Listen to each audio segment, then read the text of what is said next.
उपासक सदैव सावधान रहकर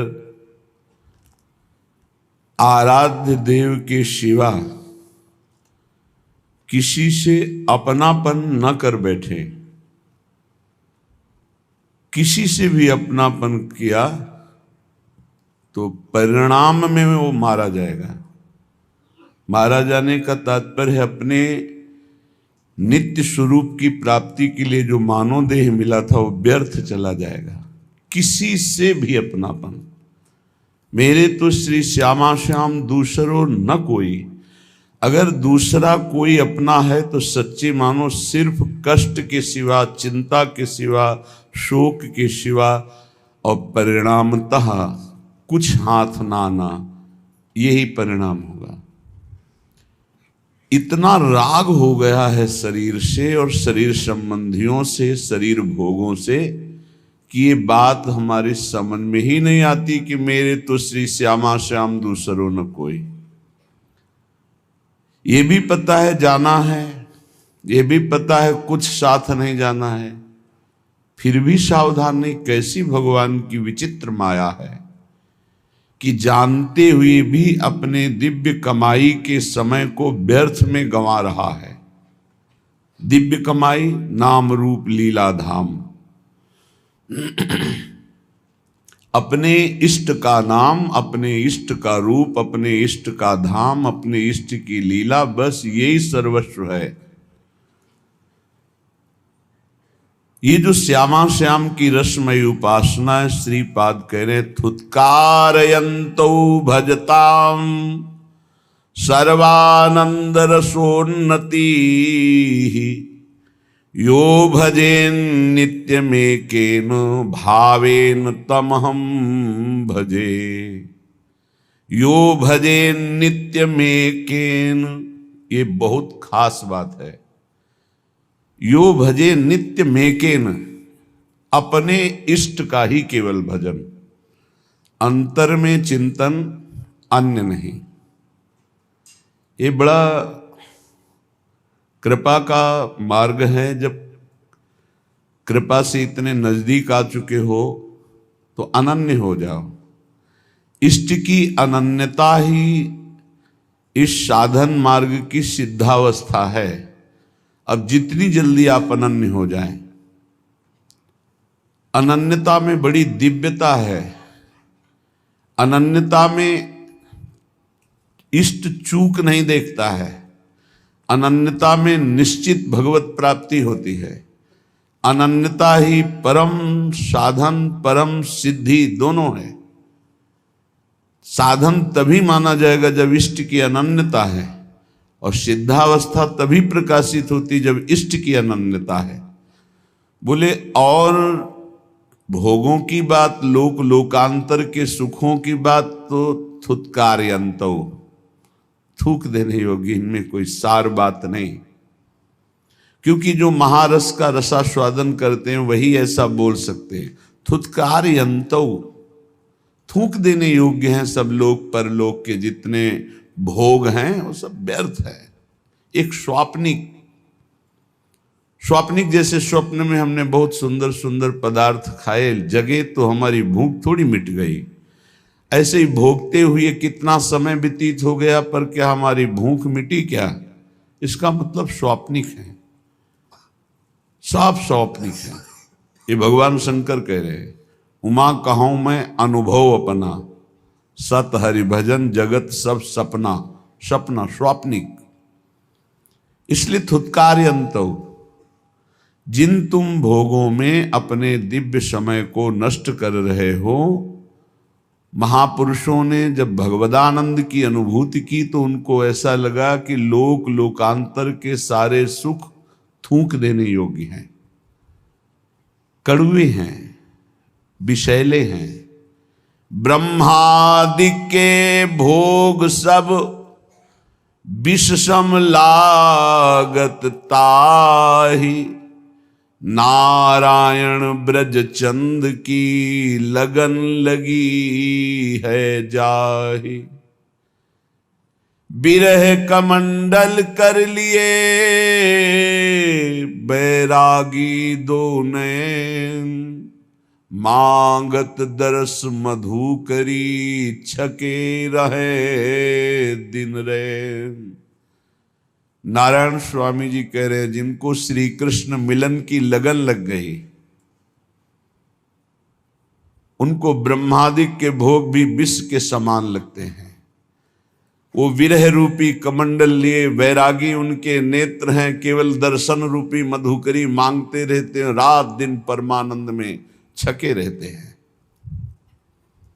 जब कोई ये बताता है कि अमुक उपासक बहुत भगवत प्राप्ति के लिए विकल है, तो ऐसा लगता है कि भगवान इस कलिकाल में कोई भगवत प्राप्ति के लिए विकल है। धन्याति धन्य भाग उस साधक के, उपासक के, जिसको ये बात आ गई कि मुझे भगवत प्राप्ति करनी है। कैसे भगवत प्राप्ति? वो विकल है अंदर से। भगवत प्राप्ति की विकलता ये अनेक जन्मों के साधनाओं का फल समझ लो, या गुरु संत भगवंत शास्त्र सबकी एक साथ कृपा समझ लो। भगवत प्राप्ति की चाह हो जाना, जिसके अंदर प्रभु के मिलन की चाह हो जाती, तो मृत्यु लोक के या स्वर्गलोक के सुखों की क्या, ब्रह्मलोक के भोगों को भी वो विष के समान देखता है। तो श्रीपाद करे थुतकारे अंतो, थूक देने योग्य हैं ये सब भोग। भजताम सर्वानंद रसोन्नति ही, भजनानंदियों की पराकाष्ठा है श्री प्रिया प्रीतम का भजन। भजनों में सबसे सर्वश्रेष्ठ नित्य विहार भजन है। समस्त रसिक महापुरुषों ने स्वीकार किया। श्यामा श्याम का आठों पहर दुलार करते हुए उनके चिंतन में डूबना, सेवा सुख चिंतन में डूबना, इससे बड़ा कोई भजन नहीं है। भजताम सर्वानंद रसोन्नति ही, सर्वानंद प्रदान करने वाला उन्नति, पराकाष्ठा, नित्य नवम नवम महारस महामाधुर्य। कौन? बोले श्री प्रिया प्रीतम का, श्यामा श्याम का। इसलिए यो भजे नित्य में केन भावेन तम हम भजे, जो एक भाव से, कभी ये कभी ये कभी ये, तो अभ्यास का भजन हुआ। वो प्रेम का भजन एक ही का, एक ही का नाम, एक ही का रूप, एक ही की लीला, एक ही धाम, पूर्ण आसक्त चित्त श्यामा श्याम में। तो श्रीपाद कह रहे हैं मैं ऐसे भजनानंदियों का स्वयं भजन करता हूं, इनकी चरण वंदना करता हूं, इनका नाम स्मरण करता हूं, इनके रूप दर्शन की आकांक्षा, इनके चरणों की सेवा, ये संपूर्ण भजन जो हमारे प्रिया प्रीतम के अनन्य हो करके, अन्य सब भोग विलासता का त्याग करके, लोक लोकांतर की चाह का त्याग करके निरंतरता भजन में बनाए हुए हैं। मैं ऐसे प्रिया प्रीतम के प्रेमी भजनानंदी महापुरुषों को प्रणाम करता हूं, उनका स्मरण करता हूं, उनकी सेवा की चाह करता हूं। भज धातु सेवायाम। त्रिभंगी मुत्तुंगी कृतरस तरंगैर नव नवोन, मदानंगे नीलोज्वल घन निभांगे, दधदहो लसदोहो तंसी, मणिमय वतंसी ब्रजकुला, बलानी विश्रंसी, स्फुरत मम बंसी मुख हरि। अहो, अधरों पर वंशी विराजमान करके जो नित्य नवीन प्रेमोन्माद करने वाली मुरली है, उसे अपने अधरों पे विराजमान करके जब गान करते हैं तो चर अचर सब प्रेम से युक्त हो जाता है, चैतन्य समाधिस्थ हो जाते हैं और जड़ में चैतन्यता आ जाती, द्रवण होने लगता है। ऐसे मोर मुकुट धारण करने वाले, इंद्रनील मणि की कांति, मणिमय कुंडल धारण करने वाले और नवीन नवीन महान प्रेम स्वरूपा प्रेमी रसिकों के द्वारा जो भावदेह को प्राप्त हैं, उनसे घिरे हुए हैं और प्रेम क्रीड़ा परायण हैं, ऐसे ललित त्रिभंगी मुत्तुंगी कृत रस तरंगैर नव नवोन्मादैर, जिनके श्रीअंग के दर्शन मात्र से नव नवायमान प्रेमोन्माद प्रकट होता है, जो नवीन नवीन रसिक महापुरुष भावदेह को जो प्राप्त हैं वो घेरे हुए हैं, जो ललित त्रिभंगी होकर अधरों पर मुरली विराजमान करके वादन कर रहे हैं, वंशी नाद कर रहे हैं, ऐसे प्रभु श्री हरि हमारे हृदय में स्फुरित हों, ऐसी श्री किशोरी जो हमारे हृदय में स्फुरित हो, ऐसा श्री वृंदावन हमारे हृदय में स्फुरित हो। देखो, प्रगट वृंदावन में विराजमान हो, इसका फल होगा हृदय में वृंदावन का प्रादुर्भाव हो जाना। यहां आप जो वृंदावन प्रगट देख रहे हो, इसमें काम क्रोध लोभ मोह मद मत्सर इनका पहरा है, बहुत जोर का पहरा है। चूक गए तो मार के गिरा दिए जाओगे। लेकिन जब हृदय देश में वृंदावन का प्रादुर्भाव होता है, तब इनका प्रवेश ही नहीं होता है।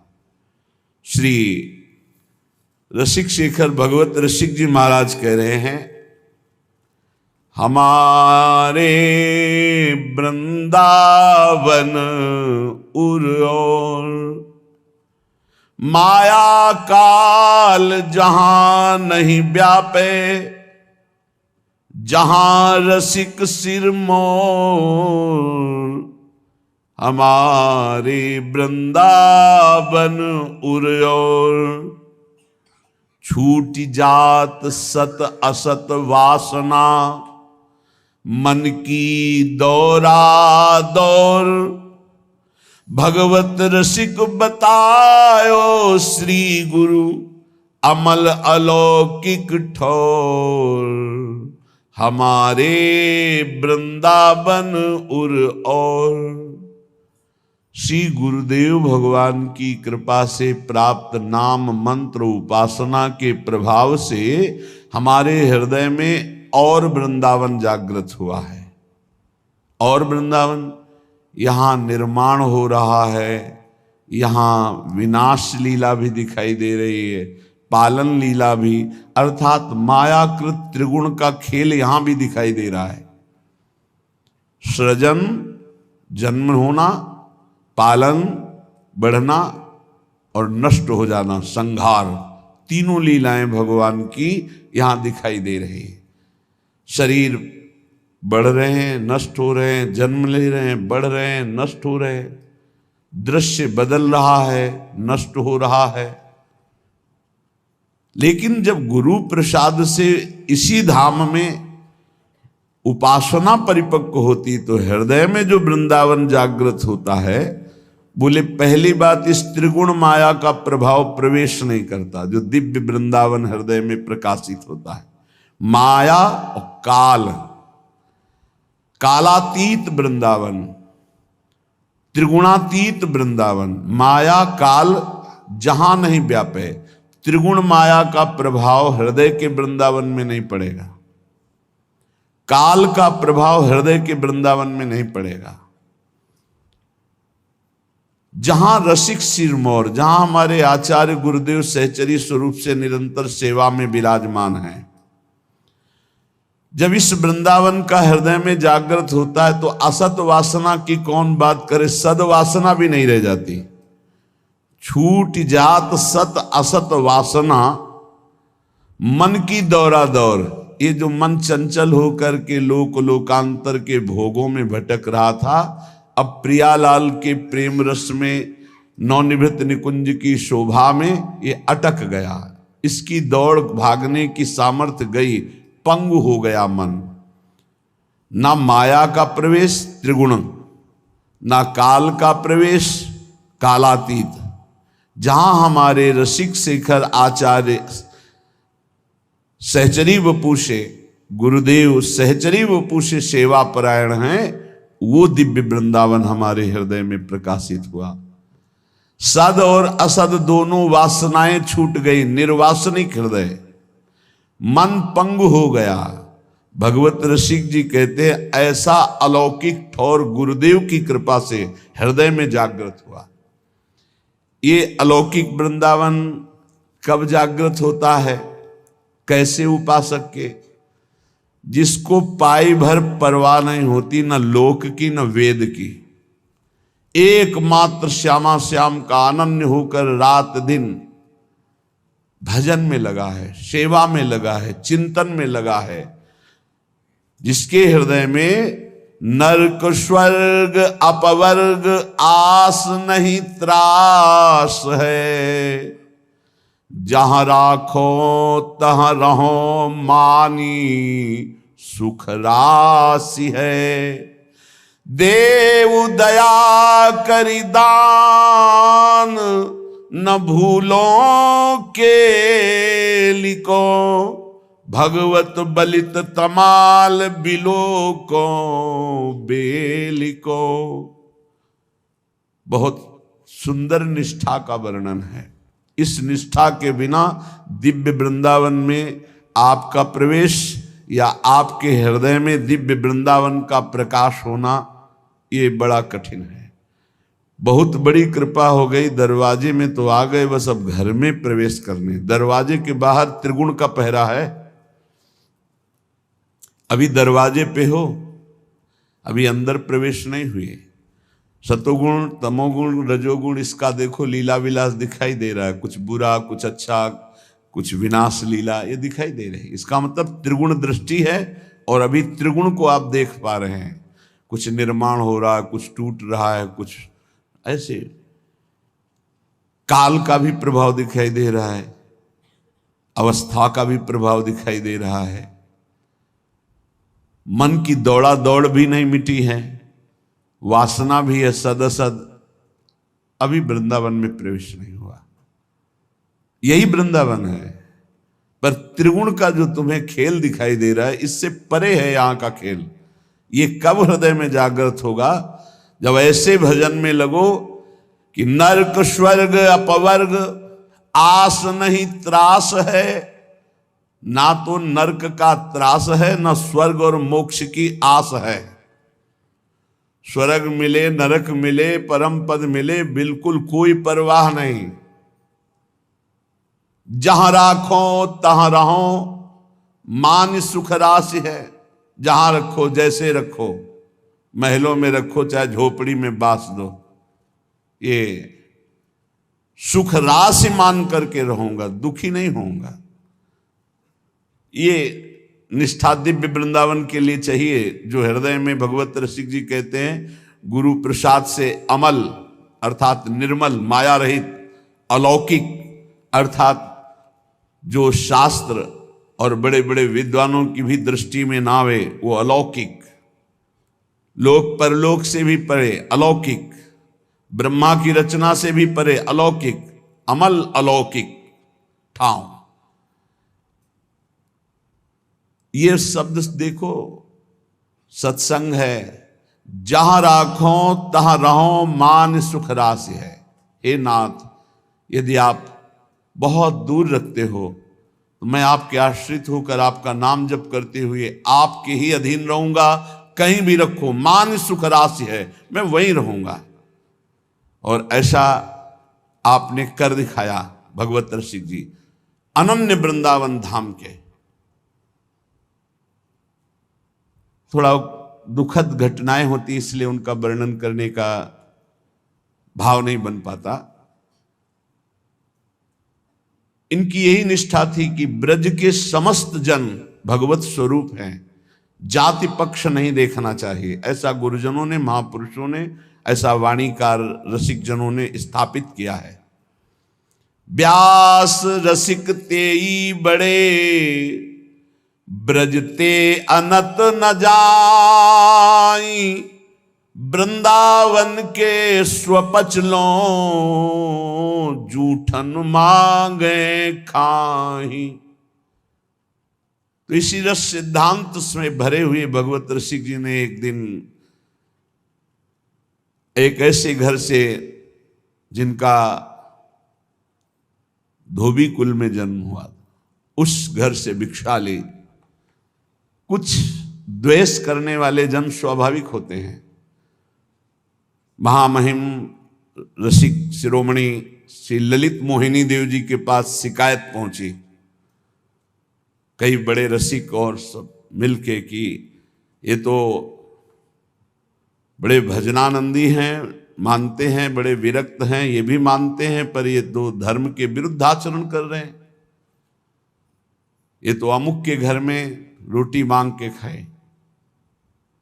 यद्यपि बहुत ही पहुंचे हुए महापुरुष श्री पूज्य ललित मोहिनी देव जी बुलाया और कहा ये सब शिकायत कर रहे हैं, आप ऐसा क्यों? तो का भगवान ब्रज में संपूर्ण ब्रजवासी भगवत स्वरूप हैं, यहां तो जाति पक्ष देखा ही नहीं जाता।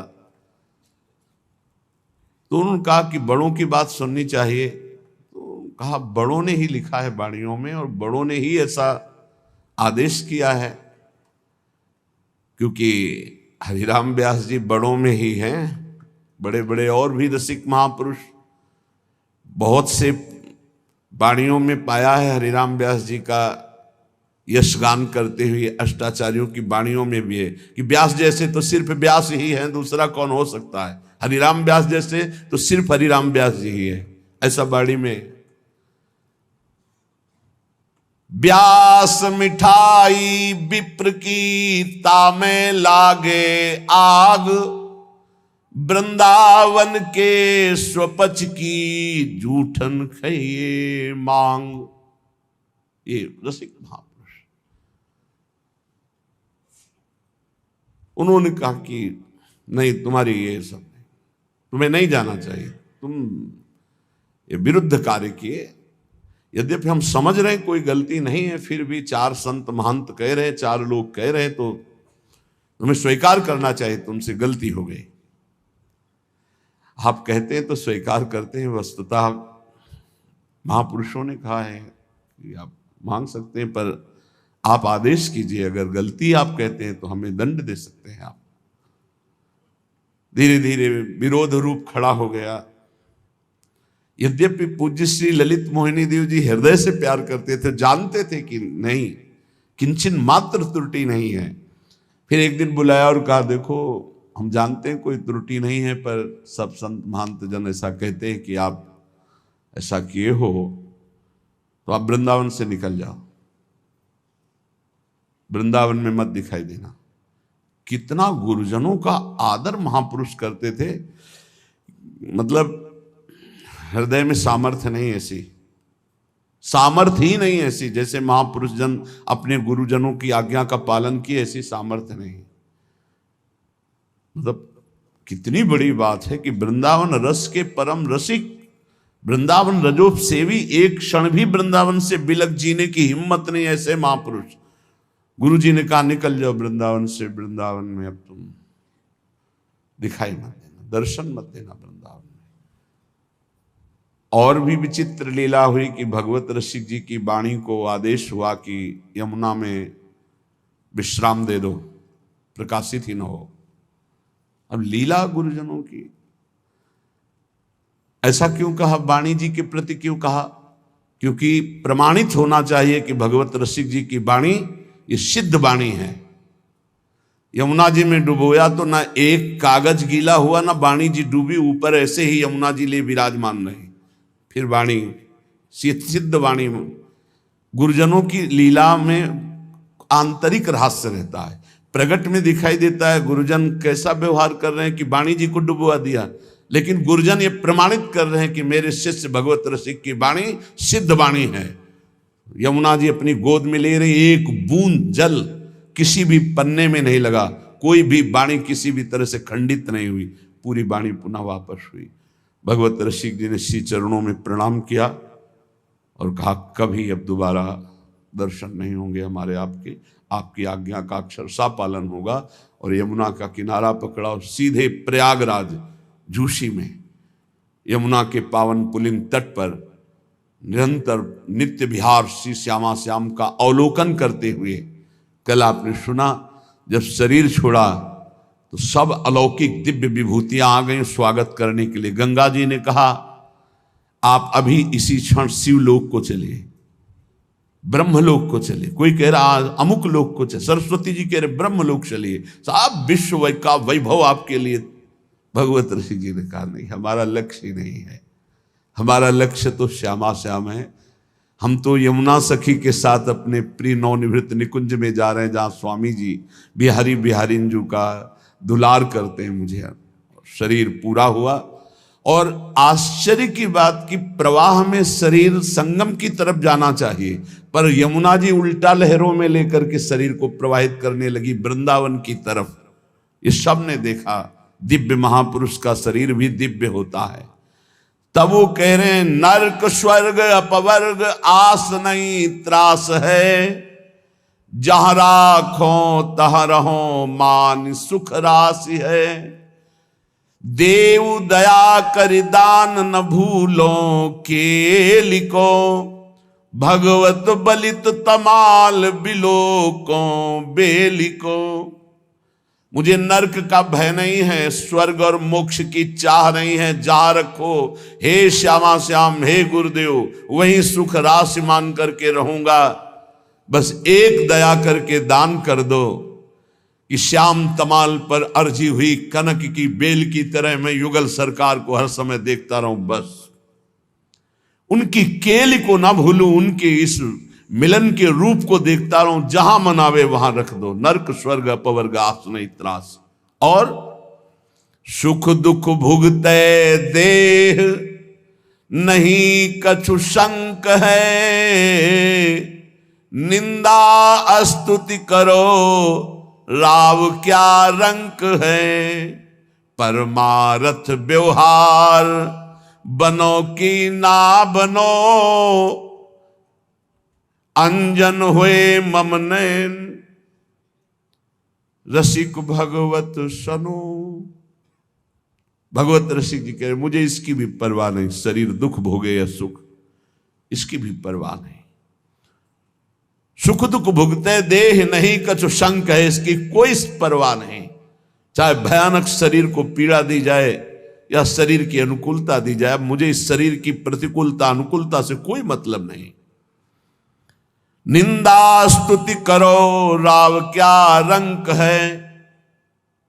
कोई नीच से भी नीच पुरुष हमारी निंदा करे, उससे क्या फर्क पड़ता है, या कोई बड़े से बड़े राजा आकर प्रणाम करे स्तुति करे, उससे क्या फर्क पड़ता है। स्तुति और निंदा से परे, अनुकूलता और प्रतिकूलता से, देह भाव से ऊपर,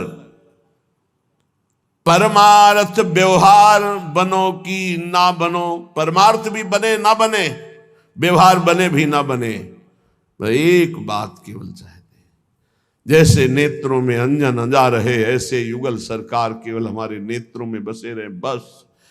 अंजन हुए मम नैन रसिक भगवत सनो। भगवत रसिक जी कहते हैं हमारे नेत्रों में बसी गौर श्याम जोड़ी झलकती रहे, इसके सिवा और कुछ नहीं। ये हमारे प्रभु समस्त अवतारियों के अवतार हैं निकुंज बिहारी। भगवत रसिक जी कहते हैं कभी भूल मत करना अन्य आश्रय लेने का, किसी दूसरे का आश्रय मत लेना। बहुत बड़ी जगह ये जो वृंदावन नित्य बिहारी लाल की शरण मिली, बहुत बड़ी जगह मिली है। इसलिए परिचय दे रहे हैं कि ये कौन हैं जिनकी हम ठसक में रहते हैं। हम ठसक में रहते श्यामाजू के, श्यामाजू के अधीन ये लालन है। लालन कौन है?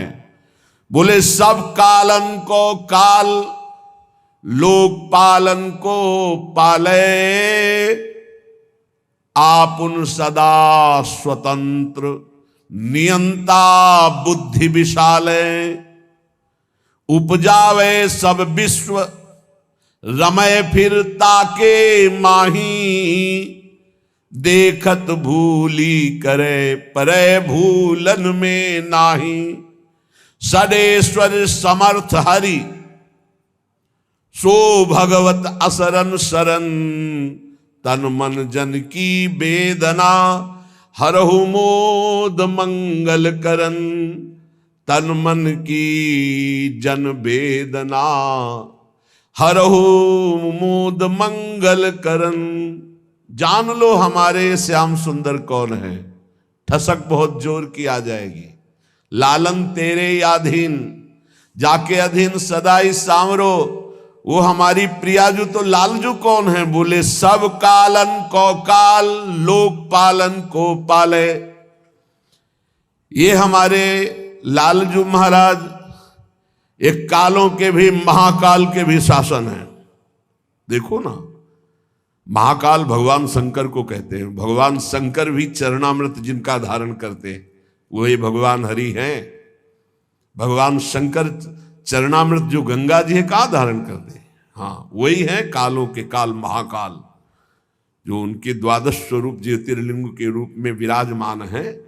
हाँ, सौराष्ट्रे सोमनाथम च श्रीशैले मल्लिकार्जुनम, उज्जैन्याम महाकाल ओंकार ममलेश्वरम, परल्याम वैद्यनाथम च डाकिन्याम भीम शंकरम, सेतु बंधे तु रामेशम नागेशम दारुकावने, वाराणस्याम तु विश्वेशम त्र्यंबकम, गौतमी तटे हिमालय तु केदारम, घुस्मेशम च शिवालय, एतानि ज्योतिर्लिंगानि सायं प्रातः पठेन्नरा, सप्त जन्म कृतम पापम स्मरणेन विनश्यति। ये द्वादश ज्योतिर्लिंग हैं, उनमें एक ओंकार भगवान जैसे, ऐसे महाकाल भगवान, विश्वेश्वर भगवान, अलग अलग नामों से इन्हीं भगवान शंकर का है। उज्जैन्याम महाकाल, उज्जैन में विराजमान है महाकाल स्वरूप। एक काल के महाकाल के भी ईश्वर हैं ये भगवान शंकर। जो गंगा जी धारण करते हो हमारे प्रभु का चरणामृत है। गांगम बारी मनोहारि मुरारी चरणच्युतम, त्रिपुरारि शिरश्चारि पापापहारि पुनातुमाम। ये समस्त कालों के भी काल, महाकाल के भी ईश्वर, बड़े बड़े लोकपालों को अपने शासन में रखने वाले ईश्वरों के भी ईश्वर हमारे प्रभु हैं। ये लोकपालों का भी पालन करते हैं। देखो ना, देवराज इंद्र लोकपाल ही तो हैं, वरुण देवता लोकपाल ही तो हैं। वरुण देवता साष्टांग दंडवत कर रहे थे जब भगवान ने अवतार ब्रज में लिया। तो भगवान वरुण देव के अनुचर रात्रि में यमुना जी का अवगाहन करने के लिए नंद बाबा गए। समय का पता नहीं था, निषेध है, ब्रह्म मुहूर्त में ही स्नान करना चाहिए।